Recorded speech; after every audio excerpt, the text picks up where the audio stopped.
The sun was setting over the vast, open landscape, casting a warm orange glow over the rolling hills and sparse vegetation. The temperature was a pleasant 75 degrees Fahrenheit, with a gentle breeze blowing at a speed of approximately 5 miles per hour, carrying the sweet scent of blooming wildflowers and the earthy smell of damp soil. The air was filled with the distant calls of birds, their melodic chirping punctuated by the occasional rustling of leaves as small animals scurried through the underbrush.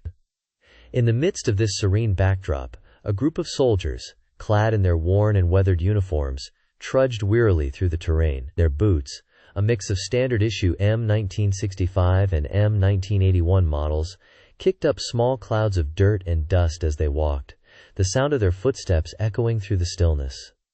The soldiers' faces were etched with exhaustion, their eyes red-rimmed from lack of sleep, and their skin slick with sweat. They had been marching for hours, their canteens almost empty, and their stomachs growling with hunger. As they crested a small hill, the soldiers caught sight of a cluster of buildings in the distance. The structures, a mix of crumbling stone and rusted corrugated metal, seemed to sprawl haphazardly across the landscape, as if they had been thrown together without any thought to design or functionality. A faded sign, hanging crookedly from a rusted pole, creaked in the breeze, bearing the words Fort Mackenzie in peeling, white letters. The soldier's leader, a grizzled and seasoned veteran, raised a hand, signaling for the group to halt. He scanned the horizon, his eyes narrowed against the glare of the setting sun, as he searched for any signs of enemy activity. His rifle, a well-worn M16A2, hung slung over his shoulder, the barrel still warm from a brief skirmish earlier in the day. The soldier's name was Sergeant James, a 15-year veteran of the military, with multiple tours of duty in various conflict zones around the world. As Sergeant James surveyed the surroundings, his gaze fell upon a small, rusty gate, hanging crookedly from a post near the entrance to Fort Mackenzie. The gate, adorned with a faded warning sign reading, "Authorized personnel only," creaked ominously in the breeze, as if beckoning the soldiers to enter. The air around the gate seemed to vibrate with an almost palpable sense of tension, as if the very fabric of the environment was charged with anticipation. The soldiers, sensing their leader's caution, fanned out into a loose semicircle, their eyes scanning the perimeter of the fort for any signs of danger. Their rifles, a mix of M16A2s and M4A1s, were at the ready, the safeties off, and the magazines loaded with a mix of ball and tracer ammunition. The sound of their breathing, slow and deliberate, was the only sound that broke the stillness, as they waited for Sergeant James to give the order to proceed. As the sun dipped lower in the sky, casting long shadows across the landscape, Sergeant James nodded to himself, his mind made up. He took a deep breath, the smell of sweat, gunpowder, and wildflowers filling his lungs, and began to move forward, his boots kicking up small clouds of dirt as he walked. The soldiers followed, their eyes fixed on the fort, their rifles at the ready, as they moved towards the unknown dangers that lay within. The air grew thick with tension as the soldiers approached the gate, their senses heightened, as they prepared for the unknown. The smell of rust and decay wafted up from the gate, mingling with the scent of wildflowers and earth, creating a heady mix of aromas that filled their nostrils. The sound of their footsteps, echoing through the stillness, seemed to grow louder, as if amplified by the very atmosphere itself. As they reached the gate, Sergeant James pushed it open, the creaking of the rusty hinges echoing through the air, like a scream in the stillness. The soldiers hesitated, their eyes scanning the darkness beyond the gate, as they steeled themselves for what lay ahead. The temperature seemed to drop, the air growing cooler, as they stood there, poised on the threshold of the unknown. And then, with a deep breath, they stepped forward, into the darkness, their rifles at the ready, their hearts pounding in their chests. The darkness swallowed them whole, like a living entity, and the only sound was the echo of their footsteps, fading into the distance. The gate, still creaking ominously, seemed to whisper a warning, as if the very fabric of the environment was trying to convey a message, that the soldiers were not alone, and that they were being watched. The smell of rust and decay hung in the air, like a miasma, as the soldiers disappeared into the depths of Fort Mackenzie, leaving behind only the faintest hint of their presence, a whispered promise of the dangers that lay ahead.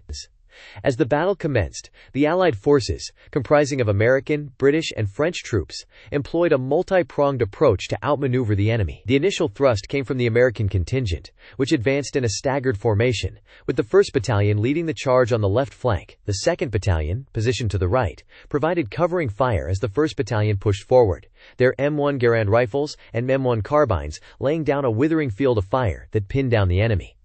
Meanwhile, the British forces, situated on the right wing, executed a pincer movement, with the 1st Brigade pivoting to the north, while the 2nd Brigade anchored the southern flank. This clever maneuver allowed the British to outflank the enemy, catching them off guard and exposing their vulnerable rear. The French troops, stationed in reserve, waited patiently for the opportune moment to strike, their eyes fixed on the unfolding battle as they prepared to deliver the coup de grâce.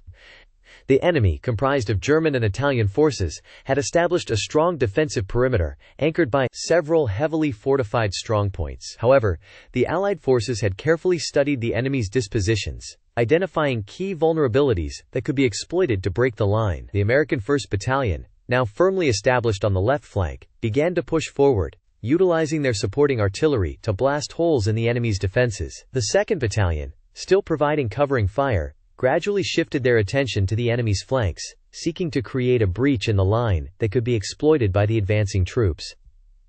As the battle raged on, the British 1st Brigade continued their pincer movement, slowly but surely closing in on the enemy's northern flank. The British troops, skilled in the art of maneuver warfare, expertly utilized their mobility to outflank the enemy, creating chaos and confusion among the defenders. The 2nd Brigade, meanwhile, maintained a firm grip on the southern flank, preventing the enemy from escaping or reinforcing their beleaguered comrades.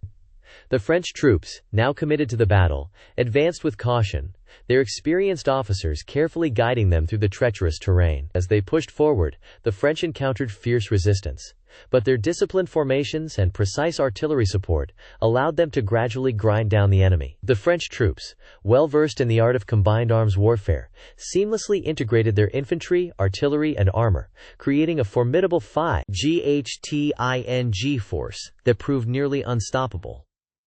The enemy, reeling from the relentless Allied onslaught, began to exhibit signs of disarray. Their strongpoints, once thought impenetrable, now began to crumble under the sustained pressure.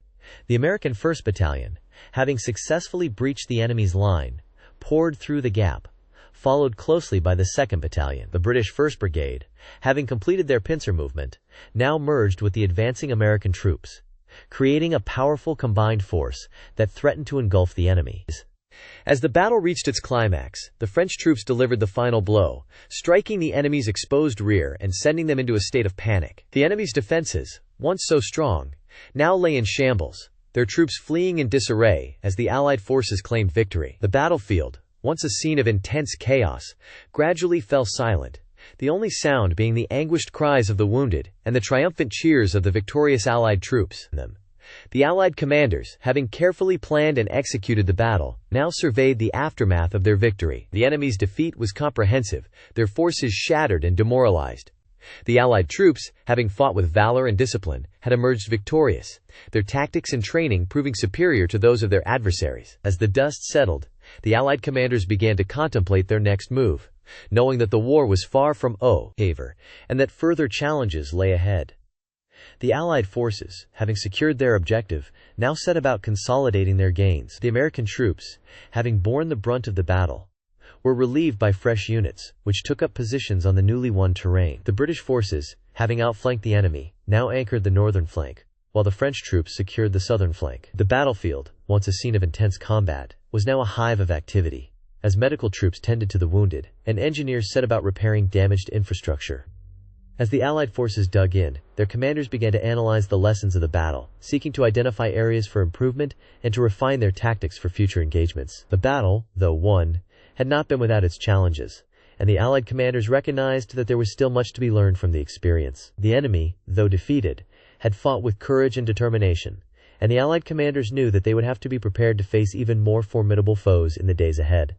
The aftermath of the battle also saw a significant shift in the strategic landscape. The enemy's defeat had created a power vacuum, which the Allied forces were now poised to exploit. The Allied commanders, having secured their objective, now began to contemplate their next move, knowing that the war was far from over. The battle, though won, was merely one step in a larger campaign, and the Allied forces would have to remain vigilant and adaptable if they were to ultimately emerge victorious.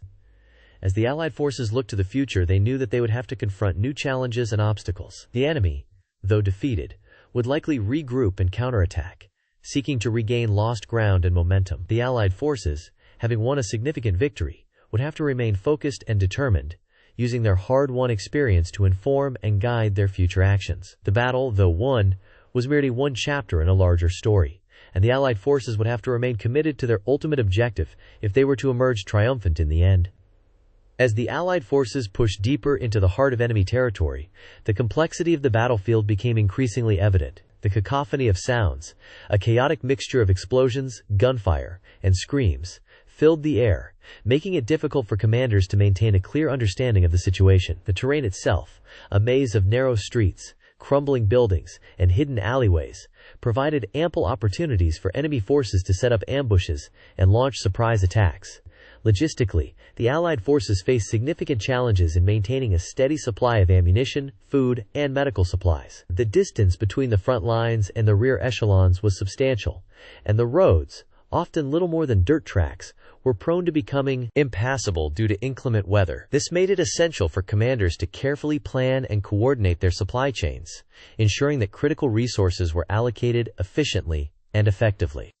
In terms of weaponry, the Allies had a distinct advantage, with access to a wide range of advanced firearms, artillery, and armored vehicles. The M1 Garand, for example, was a semi-automatic rifle that provided a significant increase in firepower over the bolt-action rifles used by the enemy. With a muzzle velocity of 800 feet per second and a maximum effective range of over 500 yards, the M1 Garand was ideally suited for the medium to long-range engagements that characterized much of the fighting.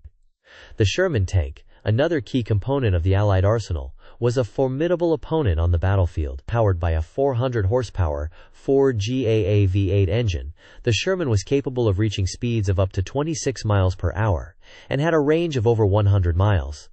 Its 75mm M3 gun, with a muzzle velocity of 2030 feet per second, was effective against a wide range of targets, from infantry to fortified bunkers. As the battle raged on, the chaos and confusion became increasingly intense. Soldiers on both sides were caught in a maelstrom of violence, with little time to think or react. The air was thick with the smell of smoke, sweat, and blood, and the noise was deafening. In the midst of this chaos, individual acts of heroism and bravery often went unnoticed, as soldiers fought for survival, their actions driven by instinct and training.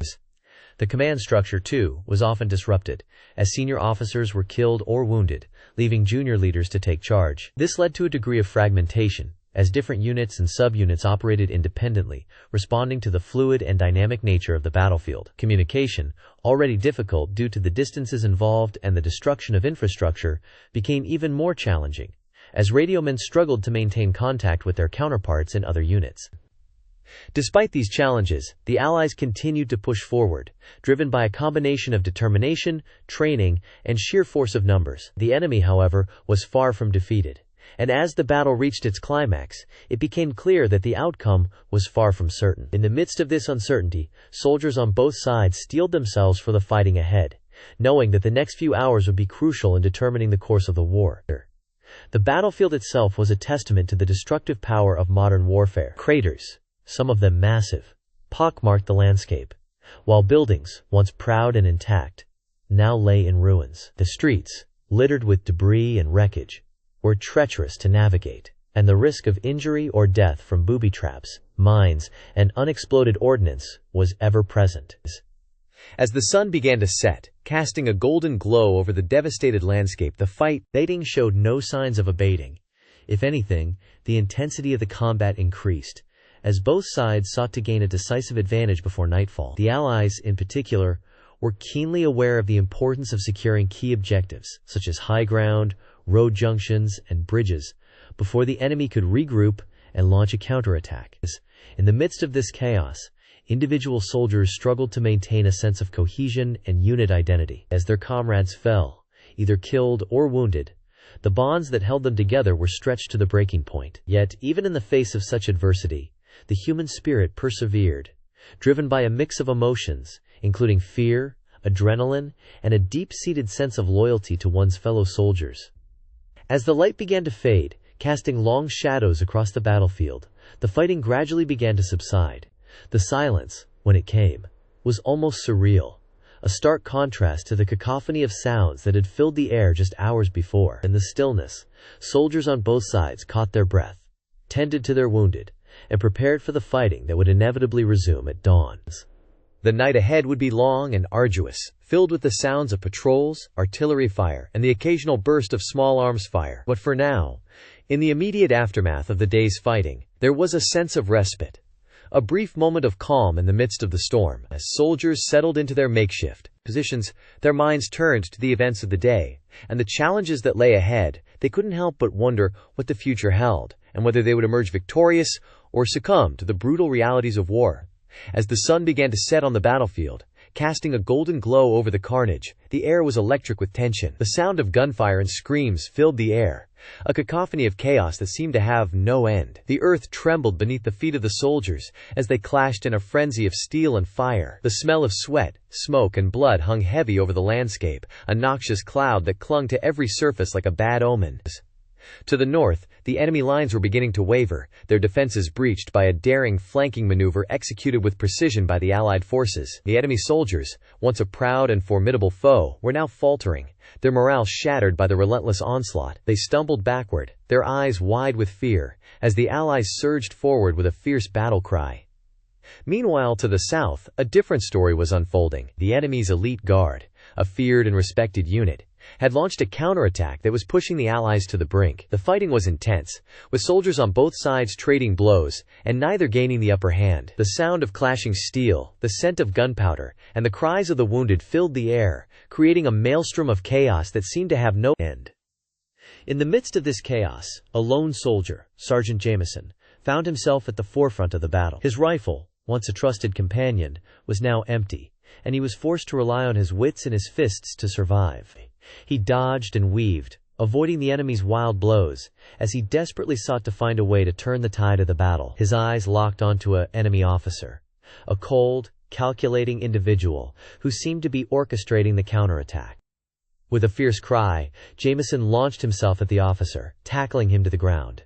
The two men rolled, punching and kicking, as they struggled for dominance. The officer, a seasoned veteran, was a formidable opponent, but Jameson was driven by a fierce determination to emerge victorious. The two men crashed into a nearby crater, sending dirt and debris flying in all directions. As they fought, the battle raged on around them, a backdrop of chaos and destruction that seemed to have no end. The sound of gunfire, the screams of the wounded, and the scent of smoke and blood filled the air, creating a senses-shattering experience that was both terrifying and exhilarating. Jameson's vision began to blur, his senses overwhelmed by the sheer intensity of the battle. Suddenly, a burst of gunfire echoed through the crater, and the officer's body went limp. Jameson, his chest heaving with exhaustion, looked up to see a figure standing over him, a rifle still smoking in their hand. It was a young woman, a member of the Allied forces, who had just saved his life. Her eyes, once bright and full of hope, were now haunted by the horrors of war, and Jameson knew that she, like him, would never be the same again. As the two soldiers caught their breath, the battle began to subside, the enemy lines crumbling beneath the relentless Allied onslaught. The sound of gunfire grew fainter, replaced by the moans of the wounded and the cries of the victorious. The earth, once torn apart by the fury of war, was now silent, an eerie stillness that seemed to mock the devastation that lay before them. Jameson and the young woman, whose name was Sarah, stumbled out of the crater, their eyes scanning the horizon for any sign of the enemy. But there was none. Only the broken and battered remnants of a once proud army, now fleeing in disarray. The Allies had won the day, but at what cost? The landscape, once green and verdant, was now scarred and blackened, a testament to the destructive power of war. As the sun dipped below the horizon, casting the battlefield in a dark and foreboding shadow, Jameson and Sarah walked among the wreckage, their footsteps echoing through the stillness. They saw the bodies of the fallen, the wounded, and the dying, and they knew that the true cost of victory would only be fully realized in the days and weeks to come. The battle may have been won, But the war was far from over, and Jameson and Sarah, like so many others, would be forced to confront the horrors of war for a long time to come. The silence was oppressive, punctuated only by the sound of the wounded and the dying. Jameson and Sarah moved through the wreckage, their eyes scanning the horizon for any sign of hope, any glimmer of light in the darkness. But there was none.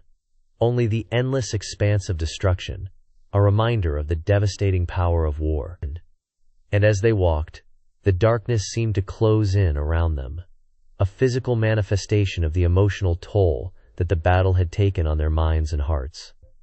The stars began to twinkle in the night sky, a celestial showcase that seemed to mock the devastation below. Jameson and Sarah found themselves at the edge of a crater, a massive hole in the earth that seemed to stretch down to the very depths of hell. They peered into the abyss, their eyes straining to see into the darkness, and they knew that they were staring into the very face of war. The crater was a symbol of the destruction, a reminder of the chaos and the carnage that had been unleashed upon the world. As they stood there, frozen in time, the world around them seemed to come alive.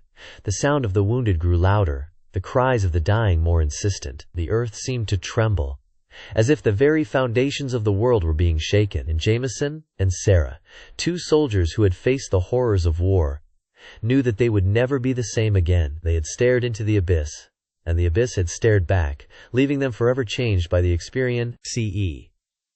The darkness seemed to press in around them, a physical force that threatened to consume them whole. Jameson and Sarah knew that they had to keep moving, to find a way out of the wreckage and back to the safety of their own lines. But as they turned to leave, they saw a figure standing in the distance, a figure that seemed to be walking towards them with a slow and deliberative pace. The figure was shrouded in shadow, its features indistinct, and Jameson and Sarah knew that they had to be careful. As the figure drew closer, Jameson and Sarah could see that it was a young man, a soldier, who had been wounded in the battle. He was stumbling forward, his eyes fixed on some point in the distance, and Jameson and Sarah knew that they had to help him. They rushed forward, catching the young man as he fell, and they laid him down on the ground. The young man's eyes fluttered open, and he looked up at Jameson and Sarah with a faint glimmer of recognition. "Thank you," he whispered, his voice barely audible. "I was starting to think that I was the only one left."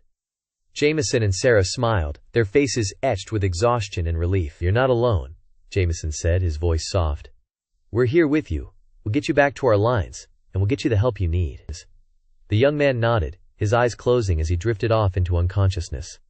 Jameson and Sarah looked at each other, their faces set with determination. They knew that they had a long and difficult journey ahead of them, but they also knew that they would face it together. They would carry the young man back to their lines, and they would make sure that he received the help he needed. And as they walked, the darkness seemed to recede, replaced by a faint glimmer of hope. The dawn broke over the ravaged landscape, casting a faint, eerie light over the devastation. The air was heavy with the stench of smoke, sweat, and blood, as if the very earth itself was reeking of death. The once pristine fields and forests were now scarred, pockmarked with craters and trenches, and littered with the detritus of war. Shattered rifles, twisted wreckage, and the mangled remains of the fallen. The silence was oppressive, punctuated only by the faint moans of the wounded and the distant rumble of artillery fire. As the survivors stumbled out of their trenches and foxholes, they were met with a sight that would haunt them for the rest of their lives. The battlefield was a charnel house, a vast expanse of blood-soaked earth and mangled flesh. The bodies of the dead and dying were strewn about, some torn apart by shells, others riddled with bullets, and still others frozen in death, their faces contorted in perpetual screams. The medical teams moved through the carnage, their faces grim and resigned, as they struggled to tend to the wounded and salvage what they could from the wreckage. The casualty reports began to filter in, each one a stark reminder of the horrors that had been unleashed. The numbers were staggering.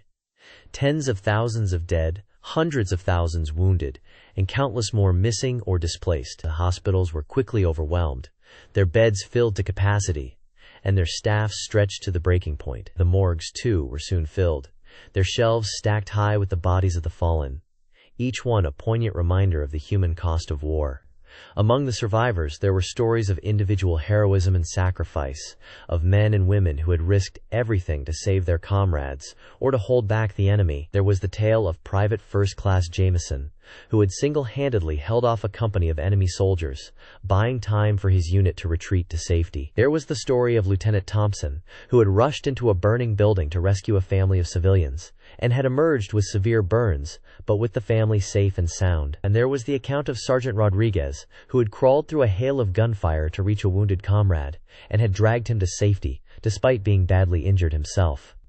These stories, and countless others like them, would become the stuff of legend, inspiring generations to come. But for now, they were just a small comfort, a reminder that even in the darkest of times, there was still humanity to be found.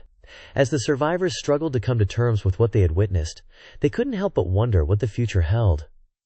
Would they be able to rebuild and recover? Or would the scars of war run too deep? Only time would tell. But for now, they could only take things one step at a time and try to find a way to heal and move forward. The psychological toll of the battle was just beginning to manifest as men and women struggled to process the trauma they had experienced. Some were withdrawn and mute, unable to speak of what they had seen.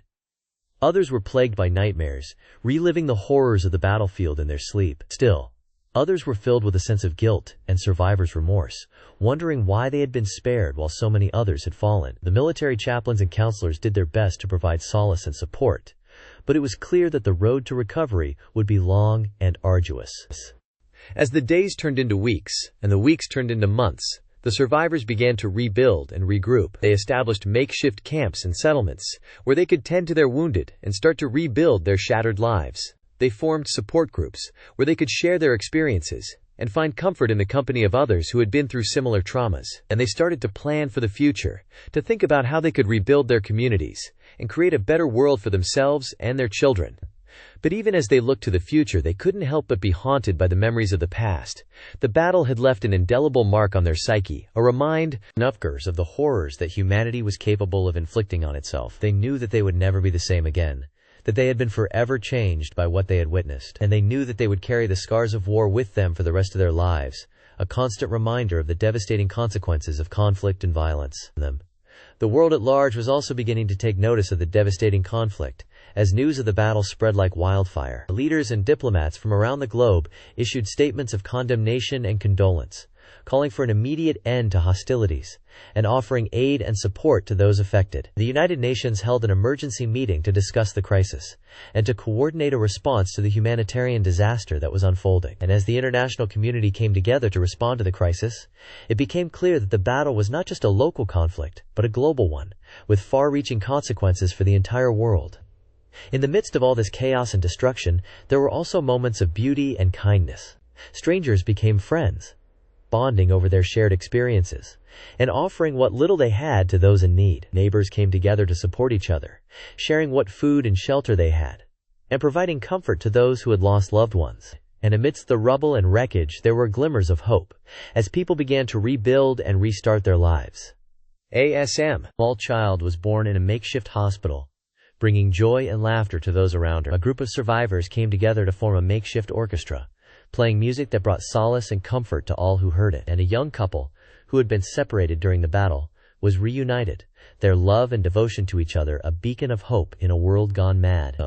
These moments, and countless others like them, would become the foundation upon which the survivors would rebuild their lives. They would provide the strength and resilience needed to overcome the trauma and devastation of the battle, and to create a brighter future for themselves and their communities. As the world slowly began to heal, it would become clear that even in the darkest of times, there is always hope, always a chance for redemption and renewal. The battle may have been lost, but the war was far from over. The real fight, the fight to rebuild and recover, was just beginning, and it would take all the courage and strength that the survivors could muster. As we conclude our comprehensive examination of the profound effects of historical military conflicts, it becomes increasingly evident that the long-term geopolitical implications are far-reaching and multifaceted. The intricate web of alliances, rivalries, and power struggles that emerged in the aftermath of these conflicts has continued to shape the global landscape, often in subtle yet profound ways. The redrawing of national borders, the emergence of new world powers, and the dissemination of ideologies have all played significant roles in molding the contemporary international system. The aftershocks of these conflicts can still be felt today, influencing diplomatic relations, trade agreements, and security arrangements between nations. As such, it is imperative to grasp the historical context that underlies current geopolitical tensions and cooperation. One of the most significant legacies of historical military conflicts is the establishment of international institutions and treaties aimed at promoting peace and stability. The creation of the United Nations, for example, was a direct response to the devastation of World War II, with the primary goal of preventing future wars and fostering global cooperation. Similarly, treaties such as the Geneva Conventions have set crucial standards for the conduct of warfare and the protection of civilians, reflecting a broader shift towards humanitarianism and human rights in international relations. However, despite these efforts, the world continues to grapple with myriad challenges, from regional conflicts and terrorism to nuclear proliferation and cybersecurity threats. The legacy of historical military conflicts serves as a stark reminder of the devastating consequences of war and the importance of diplomacy, dialogue, and cooperation in preventing such catastrophes. It also underscores the need for continuous learning from history, to avoid the pitfalls of the past, and to chart a more peaceful and prosperous course for the future.